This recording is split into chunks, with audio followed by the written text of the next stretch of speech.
Jadi di CBR 250 RR yang baru ini ada beberapa yang kurang klop. Oh, saya mending berhenti. Tadi gua mengajukan 2 pertanyaan kepada kalian. Tolong dijawab ya.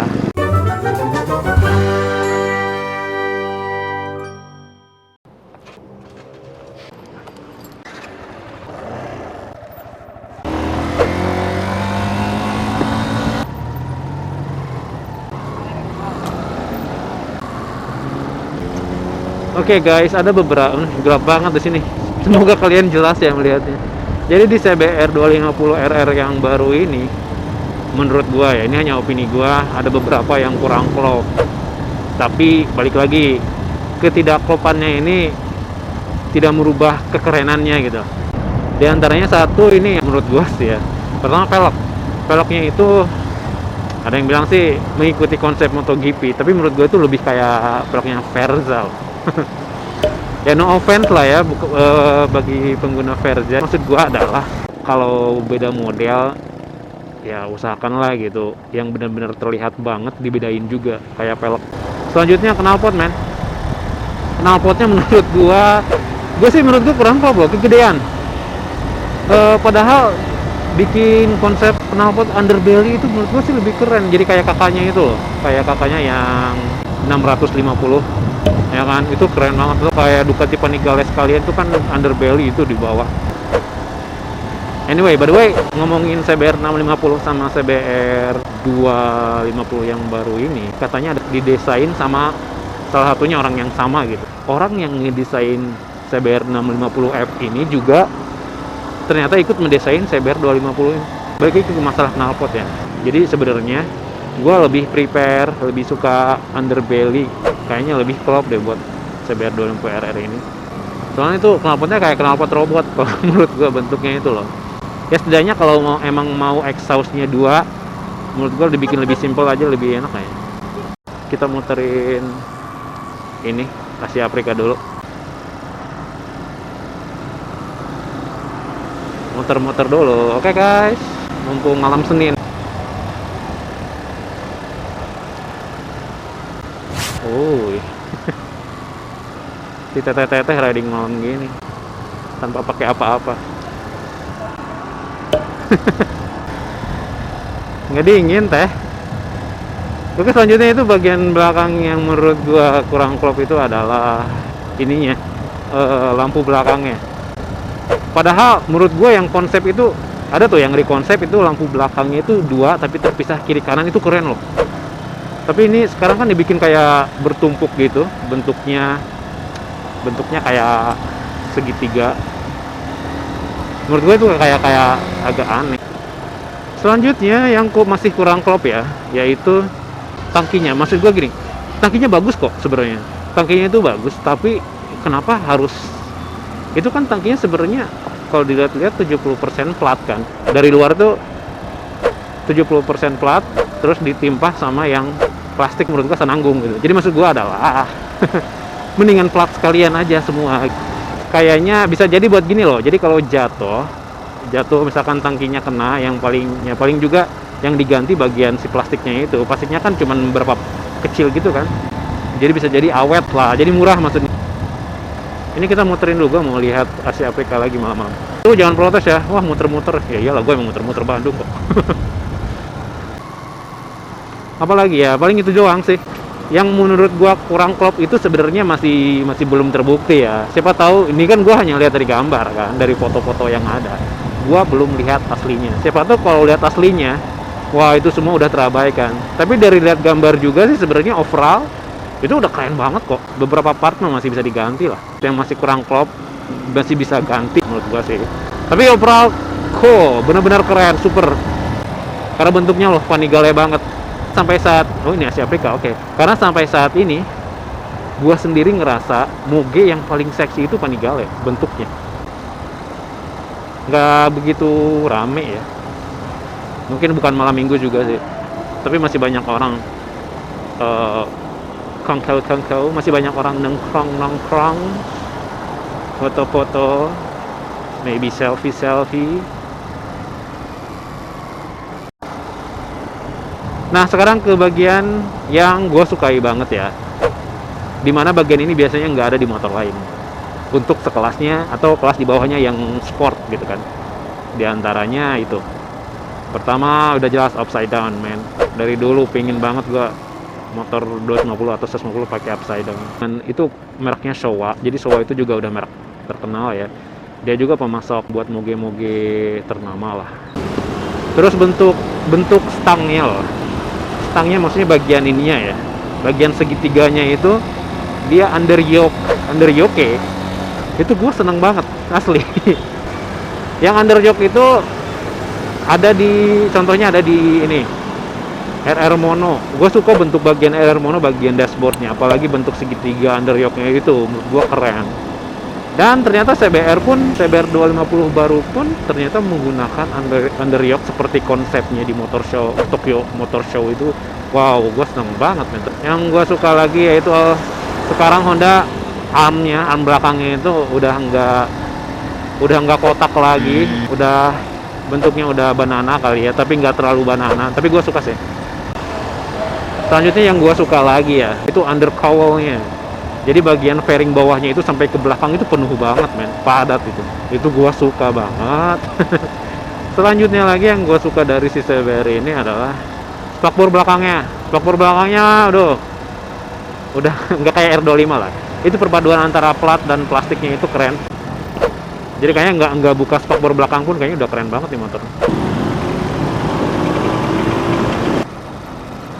Ya kalau dari segi fitur yang gua suka itu throttle by wire ya.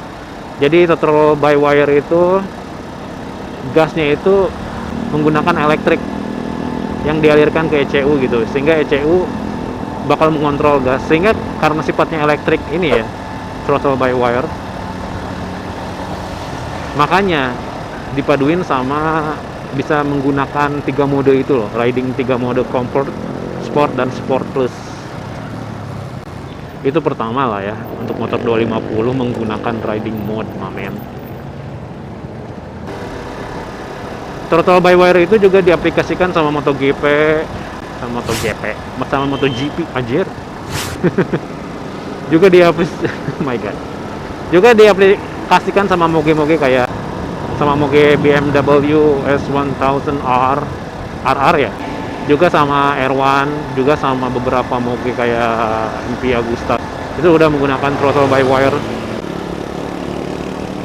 Oke, anyway, gini ya, apa sih? Jadi Honda ini dengan keluarnya CBR 250RR telah menunjukkan Honda ini all out gitu, dan telah menunjukkan menantang kompetitornya kayak nih gue udah mengeluarkan dengan fitur-fitur seperti ini yang lo nggak punya gitu. Jadi berat nih buat R25 sama Ninja, tapi ya nggak tahu juga sih, mungkin Ninja sama R25 bakal mengeluarkan fitur yang advance lagi gitu, dengan fitur baru kayak throttle by wire, upside down, arm banana yang bagus, bentuk yang wow. Ya siapa tahu Ninja R25 tertantang untuk memberikan fitur advance untuk facelift berikutnya. Intinya bagus lah. Honda memberikan tantangan buat kedua pabrikan. Riding mode kayak tadi, kayak comfort sih kayaknya emang untuk keadaan yang kalau hujan, sehingga powernya nggak terlalu keluar banget. Kemudian ada sport mungkin, nah itulah standar pabrikannya seperti itu lah, sport.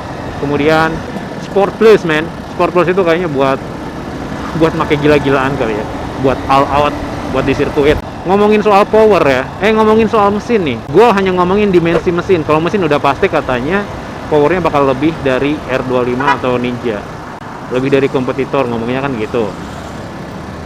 Oh oke. Tapi mesinnya sih gue melihatnya itu nggak terlalu gede loh ya, ini si CBR ini. Soalnya kan dia konsepnya lightweight, super sport kan, lebih ringan gitu dari katanya ya. Misalkan gini, Ninja beratnya sekitar 170-an kan, R25 itu sekitar 160. Menurut gua si CBR baru ini bakal lebih ringan, dia sekitar 150-an lah kayaknya, dapet deh, ada deh. Udah gitu powernya lebih gede, ya itu kan konsep mereka kan, lightweight, super sport. Honda sendiri mengklaim ukuran mesinnya itu enggak segede 2 silinder. Jadi ukuran mesinnya itu dengan teknologi mereka yang terbaru bisa merubah mesin 2 silinder yang agak gede menjadi agak ramping, jadi kayak mesin 1 silinder. Konsep lightweight super sportnya itu benar-benar diaplikasikan di mesin dan juga di kayak banana arm gitu kan, kayak swing arm mereka yang aluminium. Ya secara visual ya, anjir terang banget nyet. Secara visual ini kalau naked kayaknya ya kurang gagah dong kalau emang mesinnya kecil ya kan. Soalnya gue lihat MT25 ya. Oke, di kalangan Yamaha yang 250, gue lebih suka MT25 karena mesinnya itu gila men, padat banget. Mesinnya gagah banget. Ya karena yang CBR ini mesinnya ketutup sama fairing, sampai saat ini gue belum benar-benar mengkonfirmasi bentuk mesinnya gagah atau enggak. Tapi ya lumayan gede kali ya. Jadi kalau ada CB-nya dong, versi CB 250 versi nakednya ini, nanti mesinnya mungkin nggak tahu, tak bisa lihat di situ apakah gagah atau enggak. Itu dari ukuran mesin. Gua nggak ngomongin spek mesinnya seperti apa ya. Intinya mesinnya itu udah 2 silinder, jadi suaranya bakal lah pokoknya mah. Oke, selanjutnya ngomongin harga. Harga katanya yang standar non ABS itu 62-68 juta. Ya mungkin pertengahan kali ya 65. Terus yang ABS bakal sekitar 68-70 jutaan gitu lah. Sebenarnya harga 70 jutaan lu bisa dapet ini Moge second yang masih 2 silinder, yaitu R6N Kawasaki atau Ninja 650 ya. Dari power ya beda jauh lah pasti. Tapi menurut gue sebanding lah. Lu dapet Moge tapi second kan. Juga fiturnya ya nggak seabrek fitur si CBR 250 RR ini. Jadi harga itu benar-benar selaras lah ya. Jadi kalau lu lebih mikirin fitur dan model-model terbaru segala macam ya kayaknya nggak bakal nyesel juga milih yang si CBR 250 ini. Tapi kalau lu lebih milih yang gua pingin power banget gitu ya, lu kalau harga 70 menurut gua sih mending beli R6. Nah gue juga bingung. Gue emang bakal ganti motor ya, insya Allah, amin. Gue bakal ganti motor, naik 250 lah ya, mampunya segitu dulu. 250 aja dulu. Gua mah soalnya kan kalau soal beli motor ya harus benar dipikirin matang-matang. Ini soalnya purely pakai duit sendiri lah men. Jadi gua harus bijak dalam pengeluaran money. Gua masih bingung. Tapi gua sabar kok. Gua mau ngambil apa gua nggak tahu juga nanti ya. Sabar lah. Kan dengan kesabaran siapa tahu nih R25 terus Ninja mengeluarkan konsep baru kan, geblek lah. Ada fitur-fitur tambahan yang lebih keren. Wah, itu bisa gila lah di dunia per 250-an nantinya, men. Intinya sabar, tapi menurut gua sih kalau kalian mau beli ini enggak lah, nggak bakal nyesel. Ini soalnya kan perdana buat Honda di main di 2 silinder ini keren banget asli.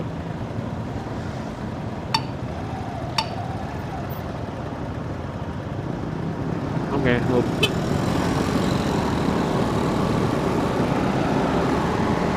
ya iyalah baru SMS-an. Anjir.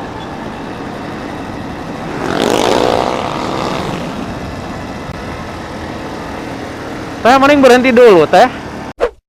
SMS-an. Ya. Oke. Gue kalau ngomong ke orang Indonesia ya mau bukan marahin, mau apa? Mau ngasih tahu kalau Indonesia itu suka serba salah men. Kadang-kadang mereka lebih sewot gitu. Tapi yang tadi enggak juga, tapi nggak tahu ngerti atau enggak lah. Penting gue udah meringatkan kan bahwa untuk SMS mah ya jangan, mending berhenti dulu.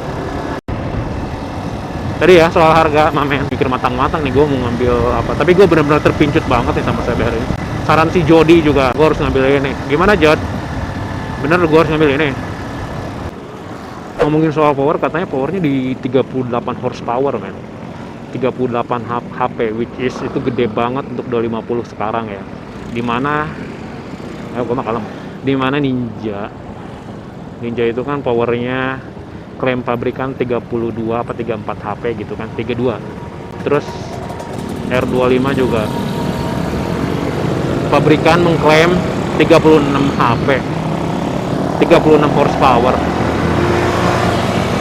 Tapi pada kenyataannya powernya itu katanya sih di bawah ya. CBR 250 RR ini mengklaim powernya itu di atas mereka, yang berarti ya 38 HP itu udah di atas mereka. Ya mudah-mudahan sih bener ya. Mudah-mudahan juga bisa dibuktikan di realnya bahwa powernya itu memang segitu, bukan power sunat-sunatan lah. Oke, jadi gua mau tanya nih kepada kalian semua, tolong tulis di komen ya. Tolong tulis di komen ya, bro. Brother. Jadi kalau lu punya duit 70 juta, lu mending mana? Mending Moge Second R6 atau Ninja 650, atau lu mending si CBR ini? Tulis di komen ya, brother. Gue pengen tahu. Dan juga pertanyaan kedua gua adalah, CBR 250 RR ini kan mengeluarkan 3 warna kan, ada yang merah seperti ini, ada yang grey kayak gini, ada yang hitam kayak gini. Menurut gua sih tiga-tiganya oke lah. Dari ketiga warna CBR 250 RR yang baru ini, Repsolnya belum ada ya. Pokoknya dari yang ketiga warna ini, jawab, lu lebih suka yang mana, men? Jawab di komen. Jadi tadi gua mengajukan 2 pertanyaan kepada kalian soal harga sama warna. Tolong dijawab ya. Apalagi ya? Pokoknya anjir, gua maksudnya adalah apaan sih? Maksudnya adalah pingin banyak banget yang gue omongin soal CBR 250 RR ini, soalnya wow, hype. Untuk Honda, selamat deh ya, Anda telah membuat tren baru. KTM. Alright guys, gitu aja kali dari gua ya soal pendapat, opini original gua soal CBR. Kayaknya gitu aja, oke guys. Oke, brother. So, have a great night. Until to my next video, and ciao, bye bye. See you later. I will catch you guys again later. Jadi Honda berhasil merubah konsep lamanya ya. Jadi belum tua-tua banget. Mau melanjutkan konsep barunya itu di motor 250.